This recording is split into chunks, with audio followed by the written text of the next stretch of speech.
So, oh, hello. Oh, don't know if you can see Coco in here. Hi, Coco.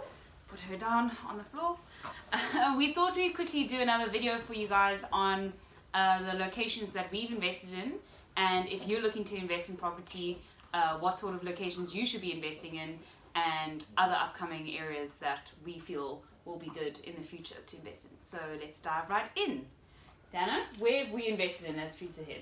Okay, the majority of our properties are actually located in the CBD and then also on Atlantic Seaboard to begin with, and then we've got a few, I would have liked to have more, in Woodstock.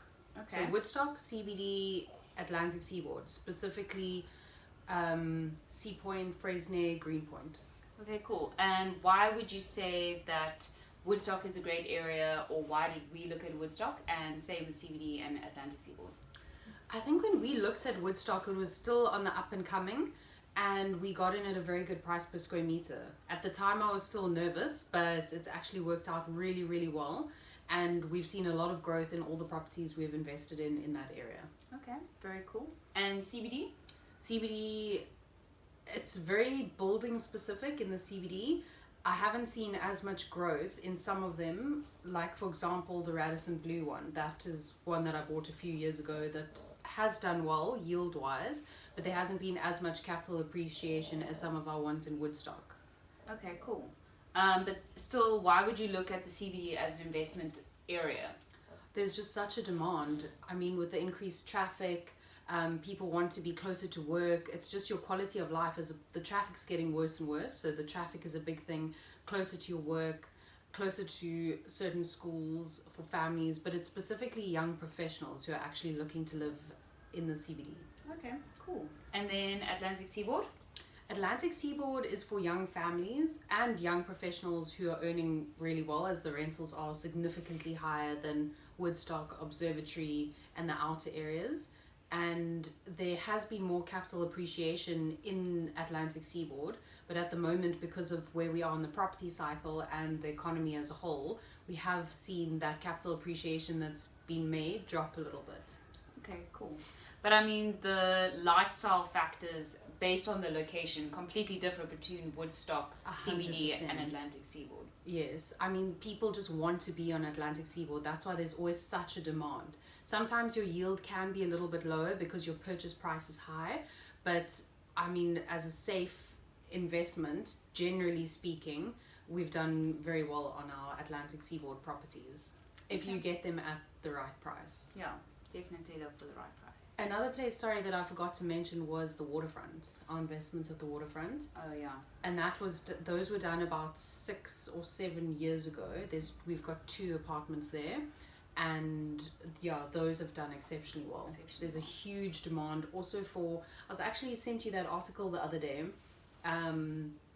just on luxury apartment blocks have actually done pretty well, which I would not have thought. True. And also security estates and security living, completely different, but in high demand at the moment. Yeah. That brings me to where we've invested in Valdevie as well. Yes, we Also. have.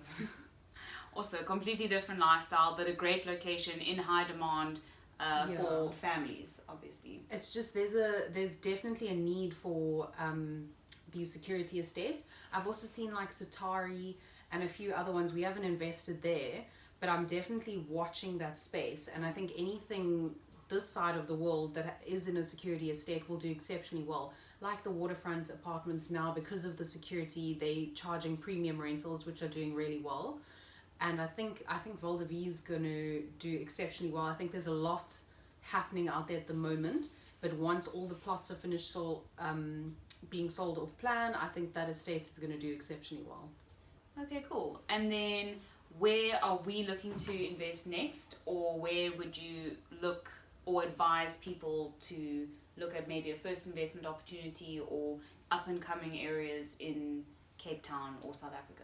So the areas that we are looking at the moment, and you can jump in as well with where, because you know what we're looking at, we not necessarily investing but looking at Woodstock still. I think there's still a few opportunities, but you need to be careful of overpaying.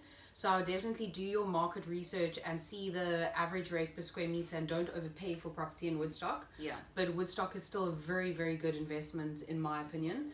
And then moving out onto that is Observatory. Yeah, I was going to chime in with Observatory. With the student, I know you've been looking at the student accommodation. Market, yeah. Student accommodation Yes. is in high demand. There's definitely a lack of student accommodation in Cape Town.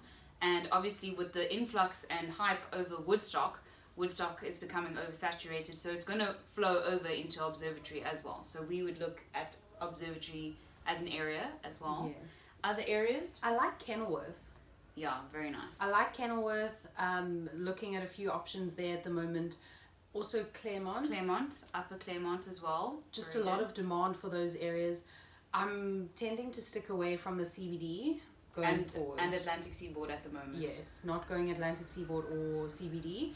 And then Parklands has been a very interesting space to watch. Oh yeah, okay. Maybe you can elaborate on that a bit more because you guys have just built out there. So we are involved in Parklands, and I think there's a lot of growth going on there, and there's a huge demand. It's more affordable for your average investor or property owner. First-time property owners are buying their first homes out there.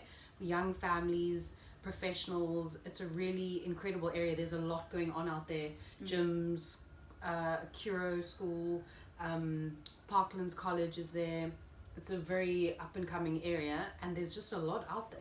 You must actually take a drive out there. Oh yeah, the other day I was actually in Stanleybosch as well, and Stanleybosch is a really great investment area because Yes. again, student accommodation, student housing.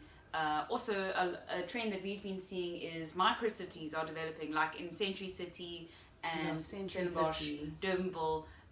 Those are becoming like little city nodes that are becoming very popular. So look out for good investment opportunities there. It's very true, because before you would have gravitated towards your more popular areas, but now it's just not making sense necessarily investment wise. You definitely do still get your investment opportunities, but you need to do a lot more work to find them. Whereas these outer areas, like you touched on, Century City, Durbanville, Tableview, a lot of them have a lot of good investment opportunities there. Just need to refer back to our other video with the right price, right Yes. location, right cost per square meter, developer, Yields. and yields. So make a checklist and just take that with you and evaluate all your investment decisions based on your personal list. And not everyone's will be the same, which Very true. it depends on a whole lot of factors, which we can touch base on in another video. Age, Strategy, Yes. price, what you're comfortable spending. yeah. So define a strategy that's right for you, and then take that into these investment areas that you're looking at, and that should stand you in some good ground. But again, we're always available. If you're feeling a bit unsure about something, pop us a Yeah. message. We're very happy to help where we can and help you get on your feet. So yeah, thanks again for watching, guys, and we'll see you soon. Bye. Bye.